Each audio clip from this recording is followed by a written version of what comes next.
Actually, I didn't know that I was going to present it in Chinese, and I think it's probably still better for me to English. But today I am going to be introducing to all of you, first of all, my name is Marco Villela, and yes, I am the innovation leader for bikes in DECATHLON. And today I'm going to be presenting to you about 3D printing for bikes. And the main purpose is to present to you how DECATHLON in general uses 3D printing for different usages, as well as other companies use 3D printing for their benefit of creating better products for our customers, okay? So I'm gonna start this seminar by presenting to you the different kind of usages that we can have for 3D printing. These usages have been identified mostly by our team in DECATHLON to give our customers the best products possible as a final product. And for those of you who don't know much about 3D printing, we also call 3D printing additive manufacturing, which is basically using a computer-controlled process to create three-dimensional shapes or three-dimensional objects. And this is by addition of material, normally by layers. If you've seen the traditional 3D printing machines, you can see that, especially the ones that are called fusion deposition manufacturing machines, normally use material, and they are putting the material by layers, creating a final shape at the end, okay? So these are the different usages that we have identified. The first one is personalization. The second one is design. The third one, optimization, R&D, prototyping, industrialization, and last time, repair and also improvement services, okay? So we're gonna start by personalization. You know, everybody's body is different. We all look different. We all have different sizes. We all come in different shapes. So, you know, the whole one size fits all is pretty outdated, we would say. So, you know, it is very exciting to have something personalized and made specifically for you. I mean, how cool it is to have something that is limited edition just for you. So in DECATHLON, we have been able to optimize this new service that it allows you to be able to create your own grip, your own bicycle grip, according to your ergonomy, first of all, according to the size of your hand. And also, you can put a little bit personalization by including your own designs. You can also put your own little flair, your own little style inside your different grips. And also, the interesting thing is that it is easier to achieve these kind of personalizations because 3D printing is a lot faster, and it is also a lot easier to be able to input a file within a 3D printing machine and have it by the next day, or having it in a couple of hours. So the personalization is very, very important. Okay, next one is computational design. So computational design is really interesting because it allows us to create shapes that are unimaginable. Normally, when you create a design, you think of the structure, the way that it's built, and you make something simple to make it, of course, you know, more beautiful. But with computational design, you can create shapes that are normally impossible to create, especially through 3D printing.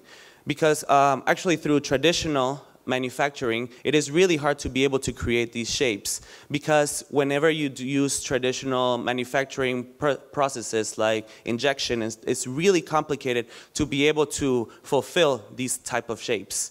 And another thing is that you can try with different materials. So for example, you have on the right side this foam, 3D printed foam, that you're able to create a shape that allows you to have better shock proof and shock absorption onto your products. Then you have other things where you can be inspired by nature, and you know, then you realize why nature is created this certain way, because it's designed this way to be able to adapt and to create a better feeling onto your products.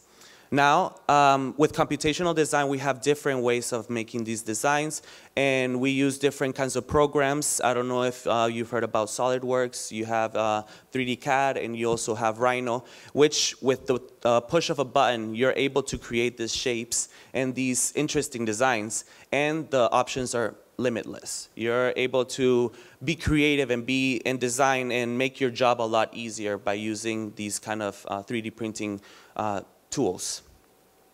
Now, this is an example, of what we have been able to create with these kind of shapes. You can see that this frame, even though it looks kind of crazy, I can agree with you, it does look kind of crazy, but the main idea and the main goal is to be able to put strength on the parts that need to be strong, and also to leave space on the areas that need more, for example, more bounce, more vibration absorption, as well as easier and more lightweight products. And this is, of course, it's just a concept, but this is something that we're trying to create for the future. And so the reason why I show you this is to be able to imagine and to create and open your mind to all of these kind of different designs. Next, we have design for additive manufacturing and compliant mechanisms. Another interesting part about compliant mechanisms is that you're able to create shapes and mechanisms that are already assembled. So you don't have to print out many different parts and then assemble it in the future. You can already print, as you can see the little clip over there, it was printed one time, and you can already have a functional mechanism. And the other interesting thing is, for example, if you see the glove on the middle, that is also a one print, and afterwards it can be used, and there's no need for any assembly. Also, there is a lot of material saving, so of course we try to strive a little bit more for sustainable development. So there's a lot of material saving when you are able to create these kind of mechanisms. Then you are also able to create these mechanisms without having to compromise on its rigidity or its quality and also its strength. Okay, now we move into research and development. So for research and development purposes, we can use 3D printing for example, material research. We can also do it for quality research, and also to understand what kind of materials we can use for the future of our products. The interesting thing about 3D printing is that there's so many different technologies that can be used. There is fusion deposition, there is sinterizing, which is using laser to print with resin, and there is also other ones that, like the HP fusion jet fusion, which uses basically a powder, and this powder it creates a shape out of a powder, and after you have the full product that you want to print. So for, of course, as I mentioned before, all the companies, most of the companies, and especially Decathlon, we strive for sustainable development as well as with innovation. So we try to find solutions on our research and development centers to be able to produce parts and actually have recyclability in the future, and also for its technicality, because the technicality is very important for us to be able to have the best experience in sports whenever you're practicing a sport. Now, also with this research, we're able to help our suppliers to be able to use new materials and try new materials in their products, and that way when they produce the products that we are creating together, it is easier for them to be able to define what kind of materials they want to use in the final product. Okay, so the next one is production. And so I think there is a slide missing. Let me see, wait. No, okay.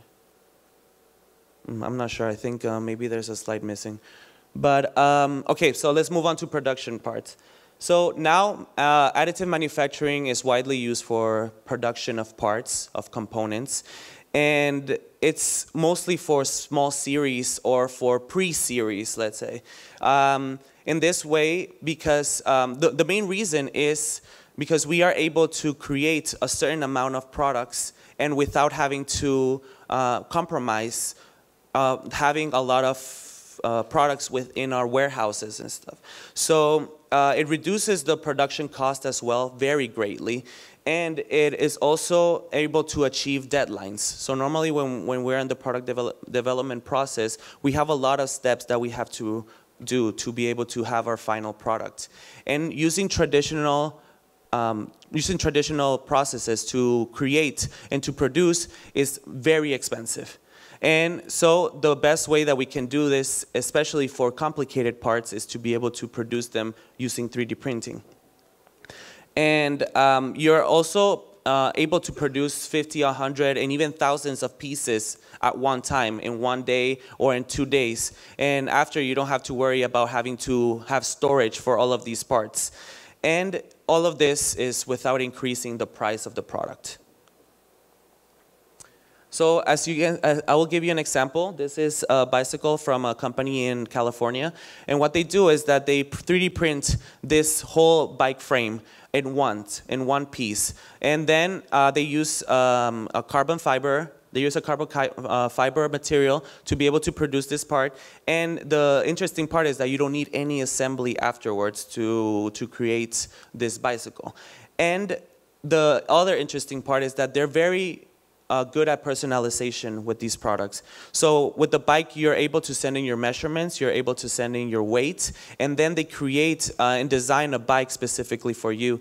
And this company actually has about 25,000 different types of designs that they can do for you. And also, it's the price still is almost similar to the traditional 3D printing bike, to the traditional bikes.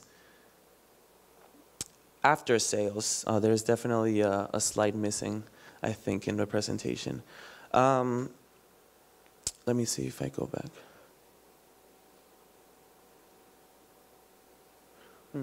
Yeah, there's a, okay.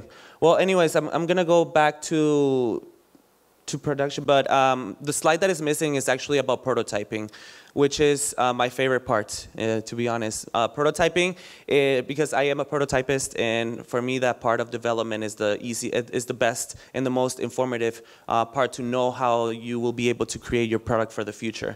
So in prototyping, the interesting thing is that traditionally, if you want to create, let's say, an aluminum frame for your bicycle, and if you want to prototype it first, you would traditionally use a CNC machine, or you would use injection mold, or for I would say a prototyping mold, right? But the prototyping molds and CNC are very expensive. So for CNC, for example, you need about 2 weeks to be able to create your finalized prototype, and it costs about $1,000 US to create. And then when it comes to the other type, which is the traditional prototyping mold, you are able to create it in about 4 weeks. And let's not talk about the price, because the price is also pretty expensive. But with 3D printing, you're able to create these parts, not necessarily with aluminum, but also you are able to check the shape and the area and whatever you want to personalize within your product, within your prototype already. And after that, you have a final shape, and you're able to create it in what, 2 to 3 days, and it's a lot easier to be able to finalize your product and to be able to have increase on the time to market and time to implement within your stores or within your market. Okay, so after sales, the main point that I want to focus on is being able to save our products thanks to 3D printing. So when I talked about after sales is when you buy a product, for example, in a Decathlon store, and after using it for a while, some parts get lost, or some parts get broken. So the interesting thing is about not having to throw away the whole product, but being able to purchase or to change some of the parts with 3D printing. That way, we also don't have to have all of these spare parts in a warehouse, or we have to have a space for all of these different parts. But we can have a catalog where you can go inside the catalog and see all of the different parts that you can print, and then after, put them directly on your product. So this is the part about after sales, and as I mentioned before, here we strive a lot for sustainable development, and we hope that we can close this loop within our products. So after sales, being able to, after the usage of the product, still give the product a little bit more life and give it a longevity. So that is for the catalog. So we do have a catalog of 3D printing parts, and then we are also validating these are all parts that are validated by laboratories, because we know that specifically for bikes, we need the safety part, and we need to be legally supported to be able to produce these parts, to be able to give it and sell it to our customers. Okay, so that's my presentation for today. Thank you so much for your attendance. Thank you.